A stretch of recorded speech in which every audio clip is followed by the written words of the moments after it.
Gold trusted gold buyers. మీరు తాకట్టు పెట్టిన బంగారాన్ని విడిపించి ఈ రోజు ఉన్న మార్కెట్ ధరకు కొనబడును.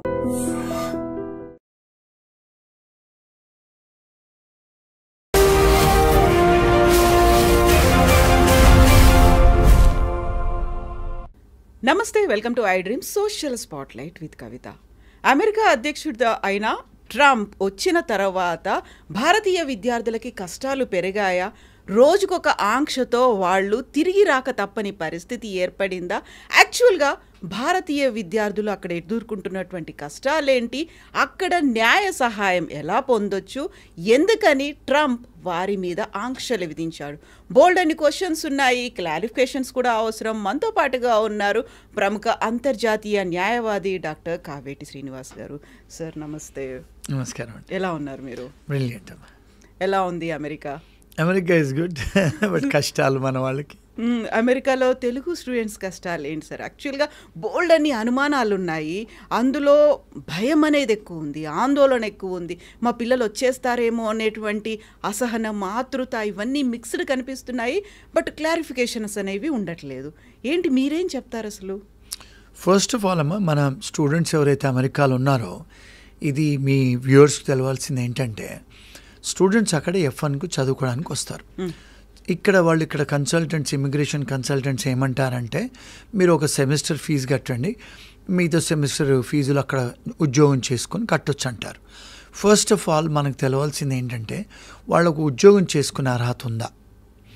ఓన్లీ యూనివర్సిటీలోనే వర్క్ చేసుకునే అర్హత, అది యుఎస్లో. మరి కెనడాలో, ఇంగ్లాండ్లో, ఆస్ట్రేలియాలో వాళ్ళు క్యాంపస్ బయట పనిచేసుకునే అర్హత ఉంది 20 hours. మరి యుఎస్లో అర్హత లేదు, బయట పనిచేయడానికి లేదు. ఈ స్టూడెంట్స్ అంతా కూడా ఒక సెమిస్టర్ ఫీజు కట్టుకొని మిగతా సెమిస్టర్ల కోసం బయట ఏదో కష్టాలు పడి ఉద్యోగాలు చేసుకొని ఫీజులు కడతారు. ఇది ఒక ఇష్యూ మనకు తెలుసుకోవాల్సింది. మరి ఎప్పుడైతే బయట పని చేస్తుంటారో మరి కొన్ని నేరాలు జరుగుతూ ఉంటాయి. ఫర్ ఎగ్జాంపుల్, మన స్టూడెంట్స్ చాలామంది గ్రాసరీ షాపులు, అంటే ఏంటంటే కిరాణా షాపులు, జనరల్ స్టోర్లలో పనిచేస్తారు కౌంటర్లో. అందులో మరి సిగరెట్లు కూడా అమ్మాలి, సిగరెట్లు కూడా ఉంటాయి కదా. మరి ఇవన్నీ మన పేరెంట్స్కు తెలియదు. మరి ఆ సిగరెట్ అమ్మేటప్పుడు మైనర్కి అమ్మకూడదు. అంటే ఎవరన్నా వచ్చి సిగరెట్ కావాలంటే వాళ్ళ ఐడి చూసి అమ్మాలి. ఆ సిగరెట్తో పాటు బియర్లు అవి కూడా ఉంటాయి కిరాణా షాపులలోనే.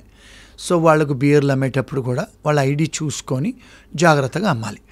ఫస్ట్ ఆఫ్ ఆల్ మన స్టూడెంట్స్కి ఆ గ్రాసరీ షాపులు, కిరాణా షాపులు, జనరల్ స్టోర్లలో పనిచేసే అర్హత లేదు. ఎందుకు? మీరు ఓన్లీ క్యాంపస్లో చదువుకోవాలి. కానీ ఇవన్నీ క్యాష్కు పనిచేస్తారు, అది నేరం, అదొక నేరం, అంటే ఇమిగ్రేషన్ నేరం. రెండోది, మీరు అక్కడ ఎవరికైతే మైనర్స్కు సిగరెట్లో లేకపోతే లిక్కర్ అమ్ముతారు కదా, అది రెండో నేరం. మూడోది, ఈ నల్లవాళ్ళు వాళ్ళు వచ్చేసి తుపాకులు పెడతారు, మాకు డబ్బులు ఇవ్వండి, లేకపోతే లిక్కర్ ఇవ్వండి, సిగరెట్ ఇవ్వండి, సామాన్లు ఇవ్వమని. సో వాళ్ళు వచ్చి గన్నులు పెడితే వీళ్ళు ఏం చేస్తారు, అంటే కొన్నిసార్లు వాళ్ళు అటాక్ కూడా చేస్తారు. అటాక్ చేసిన తర్వాత మాకు గ్రీన్ కార్డు కావాలి, యూవీసాల అప్లికేషన్ పెడతామని వస్తారు. ఫస్ట్ ఆఫ్ ఆల్ మీరు స్టూడెంట్గా వచ్చి బయట పనిచేసే అర్హతనే లేదు. మరి మీరు వయలేషన్ ఆఫ్ ఇమిగ్రేషన్లో. దాని తర్వాత ఇలాంటి అవకతవకలు జరిగితే మీకు వీసాలు వస్తాయా? రావు. సో ఇవన్నీ కూడా ఈ స్టూడెంట్స్కు కొన్ని తెలిసి కొన్ని తెలియక చేస్తారు. సో మన పేరెంట్స్కి కూడా తెలీదు, మా అబ్బాయి ఉద్యోగం చేస్తున్నాడు, మా అమ్మాయి చేస్తుంది అని.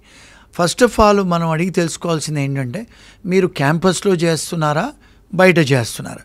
బయట చేస్తే వాళ్ళు క్యాష్ ఇస్తారు, ఇవన్నీ నేరపూరితాలే. సో అలాంటప్పుడు ఎప్పుడైనా పట్టుబడితే వీళ్ళ వీసాలు రద్దు అవుతాయి. ఇప్పుడు ఫర్ ఎగ్జాంపుల్, ఎవరికైనా మీరు సిగరెట్ అమ్మారు, మీరు లిక్కర్ అమ్మారు, పోలీస్ వాళ్ళు పట్టుకుంటారు. మిమ్మల్ని పట్టుకుంటే పోలీస్ స్టేషన్ తీసుకెళ్తారు. తీసుకెళ్ళినప్పుడు మిమ్మల్ని ఫోటో తీసుకుంటారు, మీ ఫింగర్ ప్రింట్స్ తీసుకుంటారు. ఆ ఫోటో తీసుకొని ఫింగర్ ప్రింట్స్ తీసుకున్నప్పుడు మీరు నేరం చేశారు కనుక మీకు ఇమ్మీడియట్గా అక్కడ 28 ఏజెన్సీస్కు తెలుస్తుంది క్లౌడ్లో. అంటే ఒకసారి మన ఫింగర్ ప్రింట్ ఇచ్చామంటే ఇక్కడెక్కడైతే మీరు వీసా తీసుకుంటారో ఇండియాలో ఆ ఎంబసీకి తెలుస్తుంది, యుఎస్సిఏస్ వాళ్ళకి తెలుస్తుంది, బార్డర్ సెక్యూరిటీ వాళ్ళకి తెలుస్తుంది. ఇప్పుడు మనం ఎయిర్పోర్ట్లో ఇక్కడ కూడా ఇమిగ్రేషన్ ఆఫీసర్లు కూర్చుంటారు కదా ఇండియాలో కూడా, అక్కడ కూడా అలాగే కూర్చుంటారు. వాళ్ళందరికీ 28 ఏజెన్సీస్ తెలిసిపోతే వాళ్ళు ఏం చేస్తున్నారు, ఇండియన్ ఇక్కడ యుఎస్ ఎంబసీ వాళ్ళు మీరు అక్కడ పట్టుబడ్డారు కదా, వీసా క్యాన్సిల్ చేస్తున్నారు. ఇంకొక విషయం, మన స్టూడెంట్స్ ఇక్కడే ఇబ్బందులు ఎక్కడ జరుగుతున్నాయంటే, ఇండియాలో కార్లలో మోటార్ సైకిళ్ళల్లో లైసెన్సులు లేకుండా కార్ నడిపేస్తారు. ఇక్కడ మోటార్ సైకిల్ నడుపుతారు, తాగి నడిపిస్తారు. ఎవడన్నా ఆపితే పోలీసు వాడిని బెదిరియటమో లేకపోతే డబ్బులు ఇవ్వటం ఏదో చేస్తారు ఇక్కడ. అదేవిధంగా అక్కడ చేస్తారు వాళ్ళు, తాగి నడపటం. అమెరికాలో తాగి నడిపిస్తే చాలా సీరియస్ అఫెన్స్ అన్నది. అఫెన్స్ అయినప్పుడు వాళ్ళు ఏం చేస్తారు, పోలీసు వాళ్ళు మిమ్మల్ని అరెస్ట్ చేస్తారు. అరెస్ట్ చేస్తే ఏమవుతుంది, మీ వీసా రద్దు అవుద్ది. రెండోది, మీకు రేపు H1 రాదు. మూడోది, రేపు మీకు ఉద్యోగాలు వెళ్ళినప్పుడు మీ ఫింగర్ ప్రింట్ తీసుకొని మీ క్రిమినల్ బ్యాక్గ్రౌండ్ హిస్టరీ తీసుకుంటారు. తీసుకున్నప్పుడు ఉద్యోగాలు కూడా రావు. మీకు ఎవరైనా పెళ్లి చేసుకుంటే గ్రీన్ కార్డ్స్ కూడా రావు. ఎంత ఇబ్బందులు జరుగుతాయి చూడండి. ఇవన్నీ జరుగుతున్నాయి స్టూడెంట్స్కి. అంటే ఎవరు జాగ్రత్తగా ఉండాలి? Buyer be aware. మనం అవేర్నెస్తో ఉండాలి. I don't know the law is not a defence. నాకు లా తెలీదు అనేది డిఫెన్స్ కాదు. So you have to know the law of the land. ఇవన్నీ కూడా ఇబ్బందులు జరుగుతున్నాయి. సో ఏం చేశాడు ఈ మధ్యకాలంలో ట్రంప్, ఇలాంటి ఎవరైతే అరెస్ట్ అవుతారో అమెరికాలో, చిన్న చిత్క అంటే మీరు స్పీడింగ్ చేస్తున్నప్పుడు కార్ పట్టుకున్నా కూడా, మీకు డ్రైవర్ లైసెన్స్ లేకున్నా పట్టుకున్నా, మీకు కార్ ఇన్సూరెన్స్ లేకుండా నడిపితే కూడా అఫెన్స్ అక్కడ. ఇప్పుడు మన దగ్గర ఇక్కడ ఇన్సూరెన్స్ పాలసీస్ రెన్యువల్ చేసుకోకుండా నడిపిస్తారు. పోలీసు వాళ్ళు పట్టుకున్నా ఏదో ఇన్ఫ్లుయెన్స్ చేస్తారు, అది చేస్తారు, వెళ్ళిపోతాం. అమెరికాలో మీరు కారుకు ఇన్సూరెన్స్ లేకుండా నడపటం నేరం. సో కారు మీకు మీకు ఏం చేస్తారు, కొన్నిసార్లు మాకు ఇండియా డ్రైవింగ్ లైసెన్స్ ఉంది, మాకు ఇంటర్నేషనల్ లైసెన్స్ ఉంది, మేము నడుపుతామంటారు. అది నడిపినా కూడా నేరమే. మరి నేరం అయితే మీకు వీసాలు రద్దు అవుతాయి. సో ఇలాంటి వీసాలు ఎవరైతే రద్దు అయినాయో, లేకపోతే ఎవరైతే అరెస్ట్ అయ్యారో, ట్రంప్ గారు వచ్చిన తర్వాత ఏం చేశారు, ఎవరైతే అరెస్ట్ అయ్యారో వాళ్ళ వీసాలన్నీ క్యాన్సిల్ చేయండి అని, రివొకేషన్ చేయండి అని ఒక ఎగ్జిక్యూటివ్ ఆర్డర్తో వచ్చాడు. సో ఇప్పుడు ఇక్కడ అన్ఫార్చునేట్ థింగ్ ఏంటంటే, అందులో 80% ఆఫ్ అమెరికాలో ఇంటర్నేషనల్ స్టూడెంట్స్ అంతా ఇండియన్సే. అందులో మన తెలుగు వాళ్ళు majority. So because 80% of Indian students are Telugu people and south Indian people, వీళ్ళ వీసాలన్నీ రద్దయ్యాయి. అంటే ఒక ఇండియన్స్వే రద్దయ్యాయా? కాదు, చైనా వాళ్ళే రద్దయ్యాయి, కొరియన్స్ వాళ్ళే రద్దయ్యాయి, అందరి అయ్యాయి, జపనీస్. అది చాలా మైనర్ పర్సంటేజ్, కానీ ఎక్కువ పర్సంటేజ్ మన ఇండియన్స్వే. ఇదొక ఆస్పెక్ట్ స్టూడెంట్స్వి. సో మన వాళ్ళు ఏమనుకుంటున్నారు, మన మీద ఉక్కుపాదం మోపాడు ట్రంప్ అని ఒక మిస్నామర్, ఒక మిస్ఇన్ఫర్మేషన్. ఆయన ఒక్క మన మీద టార్గెట్ చేసింది లేదు అక్కడ. ఎవరైతే నేరం చేస్తారో మన దేశంలో ఉండొద్దు, ఒకవేళ వాళ్ళు గ్రీన్ కార్డ్ హోల్డర్లు అయినా H1 వాళ్ళైనా. ఇప్పుడు ఇంకొక ఆస్పెక్ట్ ఏంటి, చాలామంది మన వాళ్ళు ఐటీ కంపెనీ ఉద్యోగాల కోసం అమెరికా వస్తారు. ఇంకొక మంచి న్యూస్ ఏంటంటే 82% ఆఫ్ ఐటీ వర్కర్స్ మన వాళ్ళే, మన తెలుగు వాళ్ళు, మన సౌత్ ఇండియన్స్ మన వాళ్ళే. ఎందుకంటే ఎంటెక్లు బీటెక్లు చదివి వస్తారు. మరి మన వాళ్ళే ఐటీ ఇండస్ట్రీని కంట్రోల్ చేస్తారు అమెరికాలో. ఈవెన్ ఐటీ కన్సల్టింగ్ కంపెనీస్ ఉద్యోగస్తులు కూడా, ఇప్పుడు వైస్ ప్రెసిడెంట్స్ కూడా మన వాళ్ళే ఉన్నారు, తెలుగు వాళ్ళు. వీళ్ళు H1Bలో ఉన్నప్పుడు వీళ్ళు తాగి నడిపిస్తారు కొన్నిసార్లు కారు. నడిపినప్పుడు అరెస్ట్ అవుతే వాళ్ళ H1B క్యాన్సిల్ అవుద్ది. రెండో ఒక పెద్ద ప్రాబ్లం ఏంటంటే, భార్య బిడ్డలను తీసుకొస్తారు. మరి ఇండియాలో పెళ్ళాన్ని కొడితే ఆ పెళ్ళాం పోయి పోలీస్ స్టేషన్ చెప్పదు. అక్కడ పెళ్ళాన్ని కొడితే పెళ్ళాం పోలీస్ స్టేషన్ ఫోన్ చేసినా, ఇంటి పక్క వాడు ఫోన్ చేసినా, లేకపోతే బిడ్డలను కొట్టినా, బిడ్డలు పోయి స్కూల్లో చెప్పినా పోలీసు వాళ్ళకు ఫోన్ చేస్తారు. వాళ్ళు చేస్తే భర్తను అరెస్ట్ చేస్తారు. అరెస్ట్ చేస్తే మీ మీద నేరం ఉంది కనుక దీన్ని మారల్ టర్పిట్యూడ్ అఫెన్సెస్ అంటారు. మీ వీసా క్యాన్సిల్ అవుద్ది, H1B వీసా, మీరు జైలుకు పోతారు. ఏమవుద్ది, H1B వీసా పోతే వైఫ్ H4 పోద్ది, పిల్లలు H4 పోద్ది. మరి భార్య బిడ్డలను చూడటానికి కూడా ఆస్కారాలు ఉండవు. వాళ్ళు రిస్ట్రైనింగ్ ఆర్డర్ ఇస్తారు జడ్జెస్. ఇవి అందరూ ఏమనుకుంటారంటే మన వాళ్ళ మీదే చేశారని.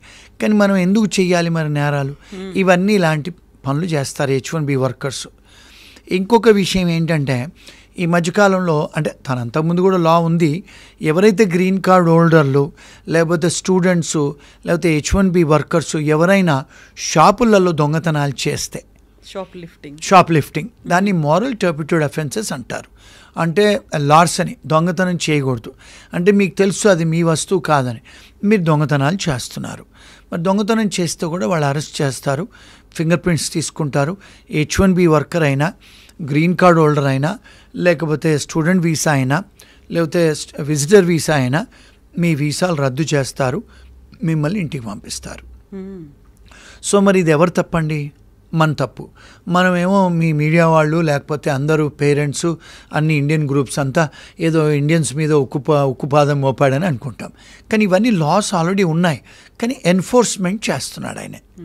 అంటే ఇప్పుడు చాలామంది లక్షల వేల మందిని ఎవరైతే క్రిమినల్ కేసులు hard core criminals south America అటు ఉన్న వాళ్ళందరినీ పంపించేశారు కదా, గౌతమాల వీళ్ళందరినీ. మరి లక్షల వేల మందిని పంపించేశాడు. ఇప్పుడు మన వాళ్ళని కూడా పంపిస్తున్నాడు. ఇప్పుడు ఇంకొక ఇష్యూ ఏంటంటే, మన వాళ్ళకి చాలా విషయం తెలియదు. ఏంటంటే తెలుగు వాళ్ళు కూడా బార్డర్ క్రాస్ చేసి వచ్చారు గతంలో కెనడా నుంచి.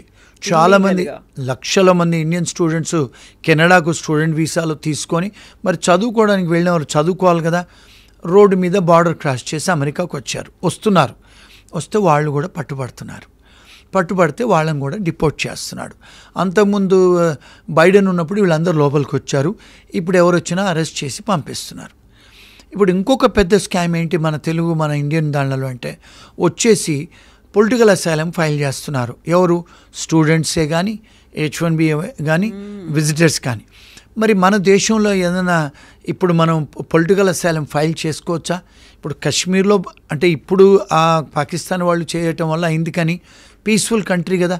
ఇప్పుడు తెలంగాణలో ఆంధ్రాలో ఏమైనా ప్రాబ్లమ్స్ ఉన్నాయా? మరి అంతకుముందు అంటే పంజాబ్లో ఉండే ప్రాబ్లమ్స్ ఉండేవి, కొన్ని స్టేట్స్లలో ప్రాబ్లమ్స్ ఉన్నాయి, వాళ్లకు ఇక్కడ పొలిటికల్ ప్రాబ్లమ్స్ ఉన్నాయి కనుక అప్లికేషన్ పెట్టారు. మరి ఇండియాలో ఇప్పుడు ప్రాబ్లమ్స్ ఏం లేవు కదా. అంటే మన దగ్గర అంటే సివిల్ రైట్స్ వయలేషన్స్ లేవు. ఇప్పుడు కొన్ని ఆర్గనైజేషన్స్ ఫర్ ఎగ్జాంపుల్ తమిళ్ వాళ్ళు ఉన్నారు శ్రీలంకలో. అప్పుడు తమిళ్ టైగర్స్ ఉన్నప్పుడు వాళ్ళకి ఇబ్బందులు జరిగాయి. సో మన ఇండియా కూడా మనం అసైలం ఇచ్చాము. ఇప్పుడు రోహింగాస్ వచ్చారు మన బంగ్లాదేశ్ నుంచి, మనం ఇచ్చాము పొలిటికల్ అసైలము. అట్లా కొన్ని కంట్రీస్ డిస్టర్బ్ కంట్రీస్ ఉన్నాయి. ఇప్పుడు ఫర్ ఎగ్జాంపుల్ పాలస్తీన్ వాళ్ళు ఉన్నారు, ఇజ్రాయెల్ వారు ఉన్నారు, యుక్రెయిన్ వాళ్ళు ఉన్నారు. కొన్ని దేశాలలో యుద్ధాలు జరుగుతున్నాయి, అక్కడ వాళ్ళు ఏమైనా పొలిటికల్ అసైలం పెట్టుకుంటే ఓకే ఇచ్చారు. గతంలో ఇండియా నుంచి కూడా వచ్చిన ఇప్పుడు సేమ్ సెక్స్ వర్కర్స్ వాళ్ళకు కూడా మేము ఇప్పించాం అమెరికాలో. ఇప్పుడు అది కూడా లీగలైజ్ అయింది కదా ఇండియాలో. మరి ఇక్కడ మన తెలుగు వాళ్ళు స్టూడెంట్సే కానీ, H1B వాళ్ళే కానీ విజిటర్స్ వచ్చి బార్డర్ క్రాస్ చేసి వచ్చి పొలిటికల్ అసైలం అప్లికేషన్ పెడుతున్నారు. మరి అది ఫేక్ కదండి. ఇలాంటివన్నీ చేస్తారు, వాళ్ళని అరెస్ట్ చేసి డిపోర్ట్ చేస్తే మన మీద ఉక్కుపాదం అంటారు. ఇవంతా మిస్ఇన్ఫర్మేషన్ అండి. ఇవన్నీ లాఫుల్గా ఇంతకుముందు కూడా ఉండేది అమెరికాలో, కాకపోతే ఎన్ఫోర్స్మెంట్ జరుగుతుంది ఇప్పుడు. సో ఈ స్టూడెంట్స్ అందరినీ ఈ మధ్యకాలంలో ఒక 4-5 వేల స్టూడెంట్స్ వీసాలన్నీ రద్దయ్యాయి. రద్దయితే ఏమైంది, వీళ్ళందరూ ఏం చేశారు, యూనివర్సిటీ వాళ్ళందరూ అంటే కలిసి ఏం చేశారు, ట్రంప్ గారి మీద అడ్మినిస్ట్రేషన్ మీద కేసు వేశారు. వేస్తే ప్రొఫెసర్లు కూడా యుఎస్లో అమెరికన్ ప్రొఫెసర్స్ అసోసియేషన్ అంతా కూడా కేసులు వేశారు. కేసులు ఏమైనా వేశారు, మీరు ఒక నోటీస్ హియరింగ్ ఇవ్వలేదు స్టూడెంట్స్కి, మీరు యూనిలాటరలీ అంటే మీ ఇష్టానుసారంగా ఆర్బిటరల్లీ కెప్రేషియస్లీ మీరు నోటీసును హియరింగ్ ఇవ్వలేదు. అంటే procedural due process, substantive due process అని అమెరికన్ కాన్స్టిట్యూషన్లో అంటారు. ఇండియాలో మనకు సింపుల్గా అర్థం చేసుకోవాలంటే ప్రిన్సిపల్స్ ఆఫ్ న్యాచురల్ జస్టిస్. మనకు నోటీస్ ఇవ్వాలి కదండి, మీరు మీ వీసా రద్దు చేస్తామని.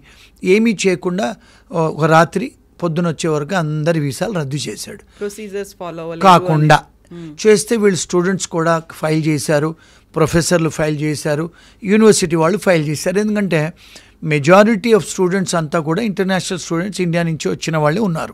సో మరి వ్యాపారం తగ్గిపోద్ది కదా యూనివర్సిటీస్కి. అందుకని వాళ్ళు కేసులు వేస్తే అందరూ హైకోర్టు సుప్రీంకోర్టు జడ్జెస్, అంటే ఇక్కడ ఇండియాలో హైకోర్టు సుప్రీంకోర్టు అంటారు, అక్కడ అమెరికాలో హైకోర్టు సుప్రీంకోర్టు అనరు, ఫెడరల్ కోర్ట్స్ అంటారు అక్కడ. అంటే మన ఇండియాలో కూడా ఇంగ్లీష్ వాళ్ళు ఉన్నప్పుడు హైకోర్టు సుప్రీంకోర్టుని ఫెడరల్ సిస్టమ్ అనేవాళ్ళు. ఆ ఫెడరల్ జడ్జెస్ ఇంజంక్షన్స్ ఇచ్చారు, మీరు ఇలా చేయడానికి వీల్లేదు అని ఇంజంక్షన్స్ ఇస్తే మళ్ళీ మీరు వీసాలు తిరిగి ఇచ్చేయాలని చెప్పి ఆర్డర్స్ ఇస్తే మళ్ళీ చాలామందికి ఇప్పుడు ఏం చేశారు, ఓవర్ నైట్ ట్రంప్ గారు అందరికి వీసాలు ఇచ్చేయండి అన్నాడు. మళ్ళీ ఎవరైతే వీసాలు పోయినాయో మళ్ళీ ఓవర్ నైట్ అందరికి వీసాలు వచ్చేసాయి. సో ఈ మధ్యకాలంలో ఏమైంది, ఈ 15 రోజులు 1 monthలో కొంతమంది భయపడి వెనక్కి వచ్చేసారు, ఇండియాకు వచ్చారు. మరి ఇండియాకు వచ్చారు, మళ్ళీ వాళ్ళ వీసాలు వచ్చాయి. మరి వాడి పరిస్థితి ఏంటి, అది పెద్ద డిబేట్ ఇప్పుడు. మరి మళ్ళీ వెనక్కి రావచ్చా? Answer is yes. మళ్ళీ వాళ్ళు ఎంబసీకి వెళ్ళి మళ్ళీ వీసాలు తీసుకొని వెనక్కి రావచ్చు, ఎందుకంటే మరి వాళ్ళ వీసా వచ్చేసింది కదా. అదొకటి. రెండోది ఏంటంటే, ఎవరికైతే ఈ మధ్యకాలంలో చాలామంది ఏమవుతున్నాయంటే స్టూడెంట్లు, ఇది మన పేరెంట్స్ తెలుసుకోవాల్సిన విషయం. వాళ్ళ పేరెంట్స్ కూడా చెప్పరు. ఈ స్టూడెంట్స్ ఆడపిల్లలు మగపిల్లలు 2 ఇష్యూస్ ఉన్నాయి ఇక్కడ. ఒకటేమో క్లిప్టోమీనియా, కొంతమంది దొంగతనం చేయటం ఒక సైకలాజికల్ డిజార్డర్. రెండోది ఏంటి, ఈ స్టూడెంట్స్ సీనియర్ అమ్మాయిలతోని సీనియర్ స్టూడెంట్స్తో పోతారు, ఈ జూనియర్ అమ్మాయిలు జూనియర్ అబ్బాయిలు వెనకాల పోతారు. అంటే మన దగ్గర ఎట్లయితే ర్యాగింగ్ భయానికో సీనియర్స్ అని వెళ్తారు, వీళ్ళందరూ గ్యాంగులు పోతారు. ఈ అంటే షాపులలో పోయి వాడు ఎవడో సీనియర్ చెప్తాడు ఈ సంచి పట్టుకొని బయటకు వస్తారు. దొంగతనం చేసింది వాడితో పాటు ఉన్న జూనియర్ గాడు, వీళ్ళందరూ పట్టుబడతారు, జైలుకు పోతారు, ఆడపిల్లలైనా మగపిల్లలైనా. అలాంటి కేసులు మా ఫర్మ్స్ చాలా వస్తాయి. పట్టుబడితే ఏమవుతుంది, వాళ్ళ వీసాలు రద్దు అవుతాయి. అది మారల్ టర్పిట్యూడ్ అఫెన్సెస్ దొంగతనం చేస్తే. సో అలాంటివి జరిగినప్పుడు కూడా జాగ్రత్తగా ఉండాలి. కానీ ఇంకొకటి ఏంటంటే వీళ్ళు అక్కడ డిఫెన్స్ కొంతమంది లీగల్ ఎయిడ్ లాయర్స్ని ఇస్తారు. మన స్టూడెంట్స్ ఏంటంటే పేరెంట్స్కు చెప్పుకోరు, ఇలాంటి పట్టుబడితే ఓ రోజు రాత్రి జైల్లో ఉంటారు, పేరెంట్స్కి పోతే సిగ్గు పోతుంది, ఫ్రెండ్స్కి చెప్పుకోలేరు. అక్కడ ఎవరైతే ఫ్రీ లాయర్స్ని ఇస్తారో పెట్టుకుంటారు. ఆ లాయర్స్ ఏమంటారు, మీరు ఏదో $100-200 దొంగతనం చేశారు కదా, జడ్జి ముందుకు వచ్చి ఒప్పుకోండి, మీకు ఫైన్ వేసేస్తారంటారు. అలాంటివి చేయకూడదు. అంటే మీరేంది కన్విక్షన్ అయిపోతుంది, అంటే రికార్డ్స్లో ఉండిపోతే మీకు వీసా క్యాన్సిల్ అవుద్ది, మీకు రేపు H1 రాదు, ఉద్యోగం రాదు, గ్రీన్ కార్డ్ రాదు. ఒకవేళ ఇండియాకి వచ్చినా కూడా మళ్ళీ వెనక్కి రావడానికి ఉండదు. సో ఇలాంటి చిన్న పనులు, పిచ్చి పనులు స్టూడెంట్సే కానీ H1B వాళ్ళు చేస్తూ ఉంటారు. అంటే పెనీ వాజ్ పౌండ్ ఫౌలిష్. ఒక లాయర్ని పెట్టుకుంటే వాడు కొట్లాడతాడు.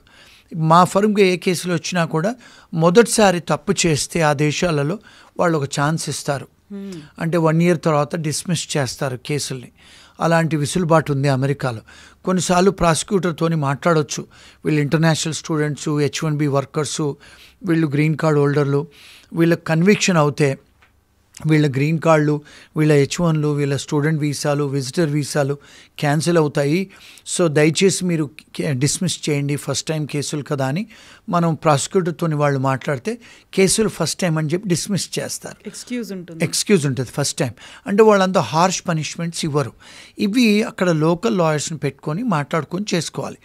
అక్కడ ఏంటంటే క్రిమినల్ డిఫెన్స్ అటార్నీస్ని, ఇమిగ్రేషన్ లాయర్ని పెట్టుకొని చేసుకుంటే వాళ్లకు బెటర్. కానీ ఇవన్నీ స్టూడెంట్స్ ఇవన్నీ తెలియదు, H1 వాళ్ళకి తెలియదు, ఎవరికి చెప్పరు, రూమ్మేట్స్కి చెప్పరు, పేరెంట్స్కి చెప్పుకోరు, ఎవరితో మాట్లాడరు. వాళ్ళు డిసిషన్ తీసుకొని వాళ్ళ కాళ్ళ మీద వాళ్ళే గుడ్డలు పెట్టి కొట్టేసుకుంటారు. సో అవన్నీ అయిన తర్వాత మళ్ళీ మా దగ్గరికి కాంటాక్ట్ చేస్తారు, మీరు ఎందుకు ఒప్పుకున్నారు అంటే. కొన్నిసార్లు అక్కడ ఏంటంటే మన దగ్గర లేదండి, పనిష్మెంట్స్లలో retributive and deterrent and reformative effect అని ఉంటుంది. అంటే ఏంటి, మీరు ఒక తప్పు చేస్తే దానికి రిఫార్మ్ అవ్వాలి. వాళ్ళు ఏం చేస్తారు, అక్కడ మీరు కమ్యూనిటీ సర్వీస్ చేయమంటారు. కమ్యూనిటీ సర్వీస్ అంటే మన వాళ్ళు ఏమనుకుంటారంటే గార్డెన్, ఏదో పబ్లిక్ పార్కులు క్లీన్ చేయటం, బాత్రూమ్లు క్లీన్ చేయటం, రోడ్డు ఊడవటం అని అనుకుంటారు. కానీ అది కన్విక్షన్. అది అంటే మీరు రిఫార్మ్ అవుతారు ఆ బాత్రూమ్లు కడిగేటప్పుడు, లేకపోతే పబ్లిక్ పార్కులు క్లీన్ చేసేటప్పుడు, అరే నేను తప్పు చేశానని మనం ఫీల్ అవుతాం కదా. అంటే you are reforming yourself, you're saying what is that I have done అని. So that is also a punishment. కానీ ఈ లాయర్లు వీళ్ళకి చెప్పరు, వీళ్ళు కూడా రీసెర్చ్ చేయరు. ఏదో కమ్యూనిటీ సర్వీస్ అంట $50 $100 కట్టేయడమే కదా, నాకు ఇక్కడ అయిపోతుందని. అలాంటి స్టూడెంట్స్ చేయకూడదు, ఎవరైనా చేయకూడదు. Until you become a citizen అయితేనే మిమ్మల్ని డిపోర్ట్ చేయరు. ఈవెన్ గ్రీన్ కార్డ్ వాళ్ళైనా కూడా డిపోర్ట్ చేస్తారు. ఇంకొక పెద్ద ప్రాబ్లం మన స్టూడెంట్స్ ఫేస్ అయ్యేది ఏంటంటే అండి, ఇవన్నీ వీళ్ళు చెప్పరు. ఇప్పుడు అక్కడ అంటే ప్రాస్టిట్యూషన్ కొన్ని స్టేట్స్లలో లీగలు, కొన్ని స్టేట్స్లలో ఇల్లీగలు. ఇప్పుడు కొన్ని స్టేట్స్లలో ఏదైతే ఇల్లీగల్ ఉంటుందో అక్కడ మీరు ప్రాస్టిట్యూషన్ అటెంప్ట్ చేసినా కూడా, ట్రై చేసినా కూడా జైలుకు పోతారు. ఇంకొకటి ఏంటంటే వాళ్ళు అమెరికాలో ఏం చేస్తారంటే ఎక్కడైతే ఇల్లీగల్ ఉంటుందో, ప్రాస్టిట్యూషన్ ఇల్లీగల్ ఉంటుందో, పోలీసు వాళ్ళు ఏం చేస్తారు, ఆన్లైన్లో కూర్చొని ప్రాస్టిట్యూట్స్ లాగా యాక్టింగ్ చేసి మన స్టూడెంట్స్ని, మన H1B వాళ్ళను, గ్రీన్ కార్డ్ వాళ్ళను వాళ్ళేస్తారు, ట్రాప్ చేస్తారు. సో వీళ్ళు కమ్యూనికేట్ చేస్తారు కదా, మీరేంటి, మీ పేరేంటి అదని వాళ్ళు ఆడపోలీసే కూర్చొని చేస్తారు. వాళ్ళు ఏం చేస్తారు, ఏదో హోటల్కి రమ్మంటారు. అక్కడ హోటల్ రూమ్కి వెళ్ళిన తర్వాత 2 పోలీసు వాళ్ళు ఉంటారు, అక్కడ పోగానే అరెస్ట్ చేస్తారు. అది attempt to do prostitution is also an offence. నేను చేయలేదు కదా అనటం కాదు, you are attempting to do prostitution is also an offence. ఇవి కన్విక్షన్స్ అవుతాయి. ఎందుకంటే మీకు బియాండ్ రీజనబుల్ డౌట్ అక్కడ వాళ్ళు ప్రూవ్ చేయాల్సిన అవసరం లేదు. మీరు చాటింగ్ చేశారు, అక్కడికి వచ్చారు, కెమెరాలు కనపడుతున్నాయి, ఎవిడెన్సెస్ ఉన్నాయి. సో ఇలాంటివి కూడా కన్విక్షన్స్. మన వాళ్ళు ఏం చేస్తారు, మన పేరెంట్స్కో, ఫ్రెండ్స్కో, రూమ్మేట్స్కో, చుట్టాలకు చెప్తే సిగ్గుబోద్ది కదా, వాళ్ళు ఒప్పేసుకుంటే వాళ్ళ వీసాలు రద్దు అవుతాయి. ఇవి చిన్న చిన్న ఇష్యూస్ అని మనం అనుకుంటాం, నేను చేయలేదు కదా అని.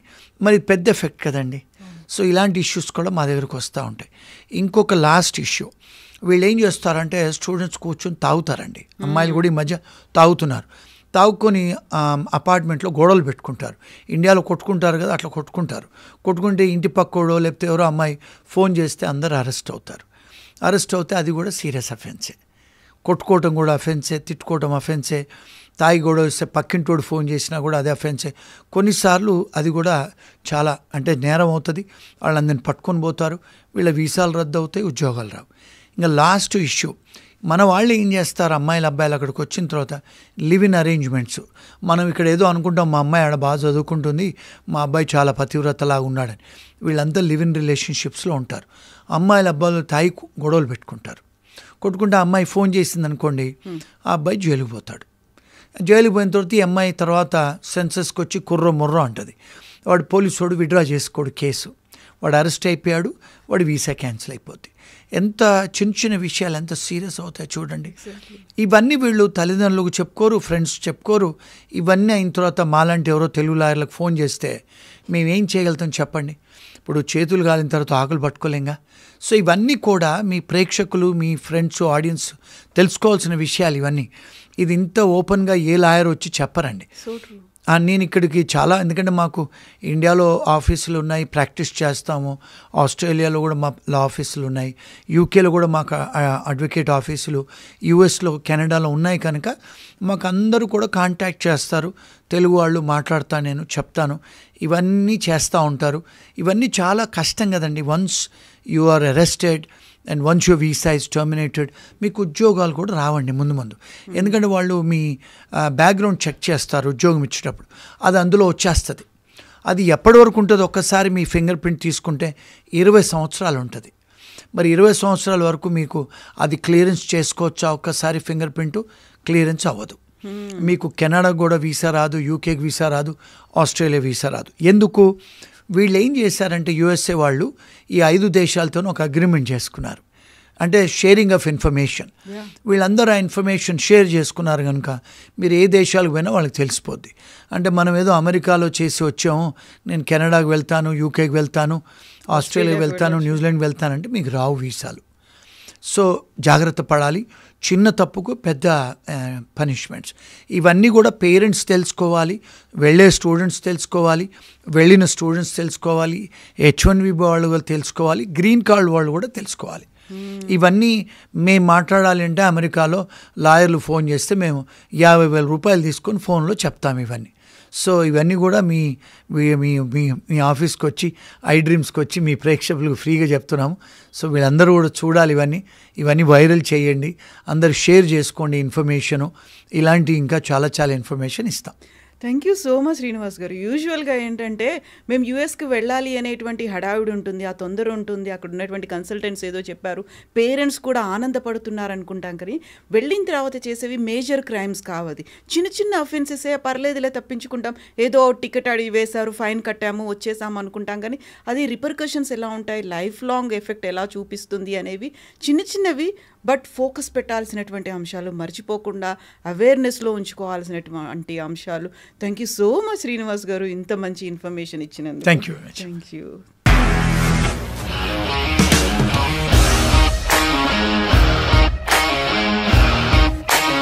ఇండస్ట్రీలో కమిట్మెంట్ ఇష్యూస్ వస్తే నీకు కూడా వచ్చినట్టు? మార్నింగ్ తీసుకెళ్ళాలంటే కొట్టి పడేస్తారు.